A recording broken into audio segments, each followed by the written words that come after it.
Assalamu alaikum. I'm Bilal Pasha. I am from 47th Common Training Program.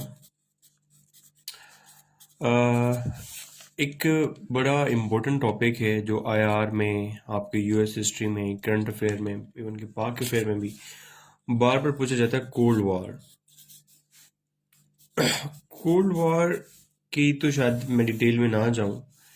मैं तुम्हें एक छोटा सा ट्रिक बताता हूँ जिससे आपको कोल्ड वॉर की मेन जो चीज़ है वो समझ आ जाएगी। कोल्ड वॉर को याद करने का एक सिंपल सा ट्रिक आपने यही याद रखना कि कोल्ड वॉर वो वॉर थी जो हिस्ट्री में कभी भी हॉट नहीं हुई। मतलब इसका क्या है? इसका मतलब है कि कोल्ड वॉर दो ब्लॉक्स के दरमियान थी, जिसमें जो एक ब्लॉक था वो वेस्टर्न ब्लॉक था और जो दूसरा ब्लॉक था वो ईस्टर्न ब्लॉक था। अब इनमें भी जो मेजर कंट्रीज रोल प्ले कर रहे थे, वेस्टर्न ब्लॉक में जो मेजर कंट्री रोल प्ले कर रहा था दैट वाज यूएसए, और ईस्टर्न ब्लॉक में जो मेजर कंट्री रोल प्ले कर रहा था दैट वाज यूएसएसआर, जो बाद में रशिया भी बना। So what is this USA? This USA is United States of America, and this USSR is Union of Soviet Socialist Republics. तुम लोग यहाँ पे ये फर्ज कर लो कि असल में ये जो वॉर है ये थी यहाँ पे यूएसए और यूएसएसआर के दरमियान। फर्ज कर लो यहाँ पे वॉर थी बिटवीन ए एंड बी, लेकिन यहाँ पे जिनको इस ए और बी ने लड़वाया वो थे सी और डी। बिकॉज पूरी की पूरी जो कोल्ड वॉर है that is based on proxy Wars. अब प्रॉक्सी वॉर्स क्या होती हैं? जैसे कि आप लोगों को कॉलेज यूनिवर्सिटी में याद होगा कि हम अपने दोस्तों की प्रॉक्सी लगाते थे ना अटेंडेंस में। प्रॉक्सी क्या होती थी कि उस बंदे की जगह पे, मतलब मैं हूँ, मेरी जगह पे अगर कोई मेरी प्रॉक्सी लगा देता था तो इसको कहते थे प्रॉक्सी। और यहाँ पे प्रॉक्सी वॉर ये होती है कि जब आपकी वॉर ना हो बल्कि आपको किसी के लिए लड़वाया जा रहा हो, that is known as proxy war. तो कोल्ड वॉर में आप जितनी भी छोटी छोटी जंगें देखेंगे वो, ये तो मैंने जैसे पहले कहा कि ए और बी ये एक दूसरे के लिए तो रहे हमेशा कोल्ड, कभी भी खुल के सामने नहीं आए, लेकिन इन्होंने हमेशा अपने बिहाफ पे सी और डी को लड़वाया। अब कोल्ड वॉर में वो मेजर सी और डी कौन थे और वो किस तरह लड़े, इसको याद करने का एक छोटा सा trick I want to make you learn, कि वो आपको हमेशा याद रहना चाहिए। जैसे पहले कहा कि कोल्ड वॉर थी ए और बी में, बिटवीन यूएसए एंड यूएसआर। लड़वाया किसको? सी एंड डी को। और हमेशा कभी वो सी एंड डी जर्मनी था, उसको पकड़ के डिवाइड कर दिया between East Germany and West Germany. कभी ये सी और डी बर्लिन था, बर्लिन को पकड़ के डिवाइड कर दिया between East Berlin and West Berlin. कभी ये सी और डी कोरिया था कि कोरिया को पकड़ के डिवाइड कर दिया between North Korea and South Korea. कभी ये यहाँ पे जो आपका सी एंड डी है वो सी एंड डी कभी यहाँ पे वियतनाम था कि वियतनाम को पकड़ के डिवाइड कर दिया between North Vietnam and South Vietnam. कभी ये सी और डी आपका अफगानिस्तान था कि अफगानिस्तान को पकड़ के डिवाइड कर दिया between north Afghanistan and south Afghanistan, जिसमें नॉर्थ अफगानिस्तान को हम नॉर्दर्न अलायंस कह देते हैं और साउथ अफगानिस्तान में मोस्टली तालिबान थे।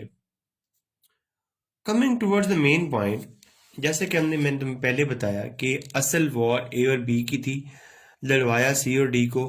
तो ये नहीं याद रहता कि ईस्ट जर्मनी को कौन सपोर्ट कर रहा था और वेस्ट जर्मनी को कौन सपोर्ट कर रहा था, ईस्ट बर्लिन को कौन कर रहा था, वेस्ट बर्लिन को कौन कर रहा था, नॉर्थ कोरिया को कौन कर रहा था, साउथ कोरिया को कौन कर रहा था, नॉर्थ वियतनाम को कौन कर रहा था, साउथ वियतनाम को कौन कर रहा था।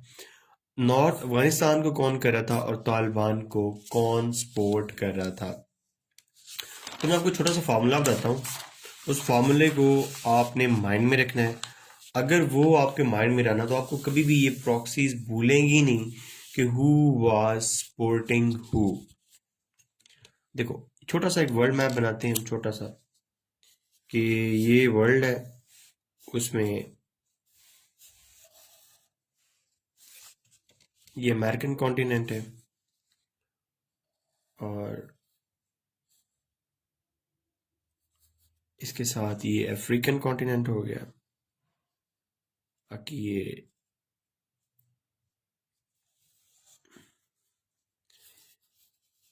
छोटा सा वर्ल्ड बनाते हैं ताकि तुम्हें बात से समझ आ सके।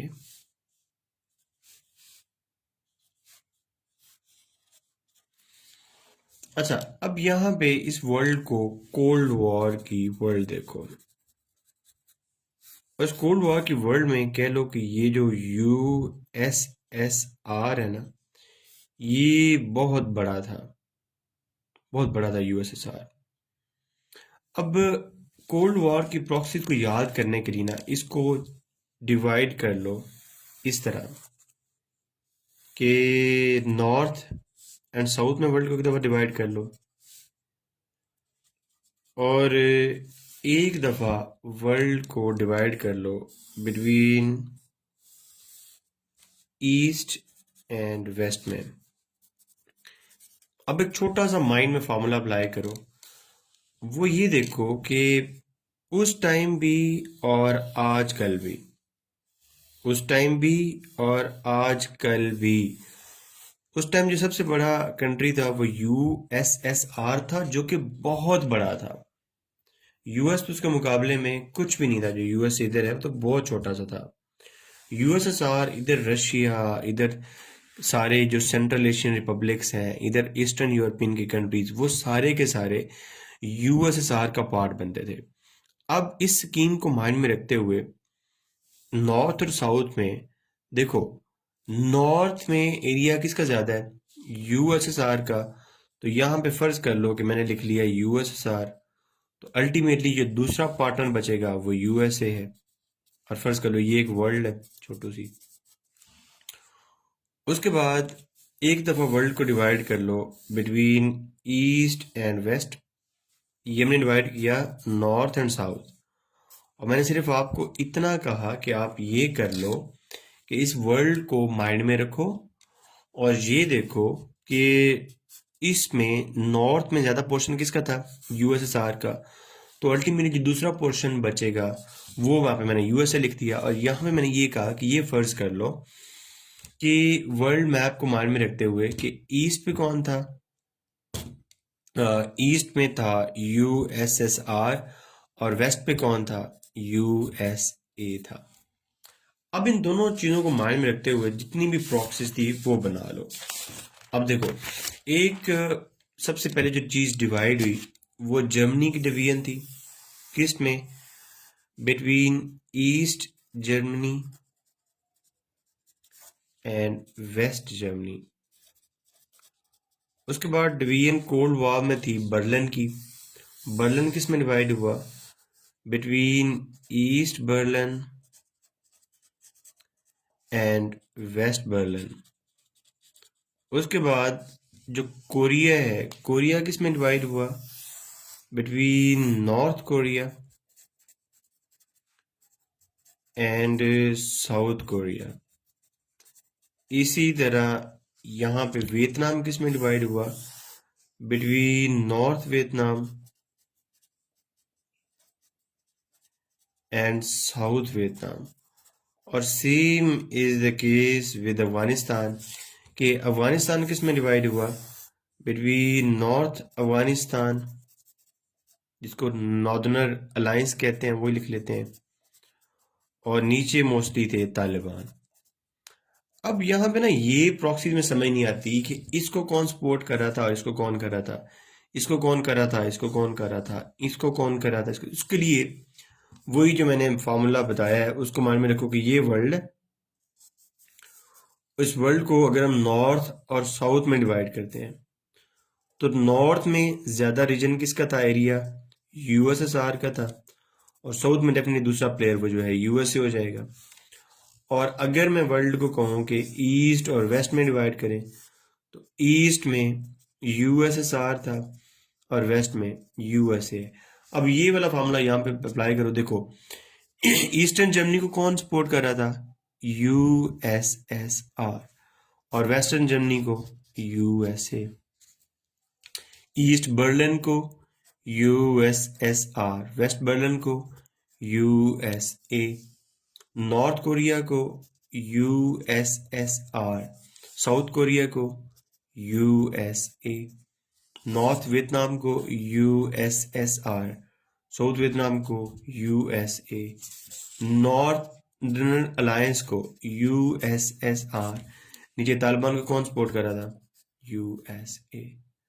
तो अगर आपके पास ये फार्मूला छोटी सी माइंड में अगर आप लॉजिकल सेंस बना लो कि अगर दुनिया को नॉर्थ और साउथ में डिवाइड करें तो नॉर्थ में एरिया किसका ज्यादा है, यूएसएसआर का, और दूसरा प्लेयर अल्टीमेटली नीचे जो बचता है for the sake of cold war वो यूएसए है। तो नॉर्दर्न में जो भी पार्ट होगा उसको यूएसएसआर सपोर्ट कर रहा होगा और साउथ में यूएसए, और यहाँ पे ईस्ट में हमेशा यूएसएसआर होगा और वेस्ट में यूएसए। अगर ये चीज़ माइंड में हो तो ये जो प्रॉक्सीज हैं ये कभी आपको बोलते भी नहीं। बाकी थैंक यू सो मच। और मैं जैसे पहले भी कहता हूँ कि अगर तुम लोग यही वीडियोस ही देखा करो ना, मतलब इतनी यूट्यूब पे अवेलेबल है, इतनी यूट्यूब पे अवेलेबल है, तो तुम लोग अपनी सारी चीज़ें खुद से ही कर सकते हो। अपने यूट्यूब से देख के अच्छे से नोट्स बना सकते हो और किसी टीचर के पास किसी के पास आपको जाने की ज़रूरत ही नहीं है। Thank you so much.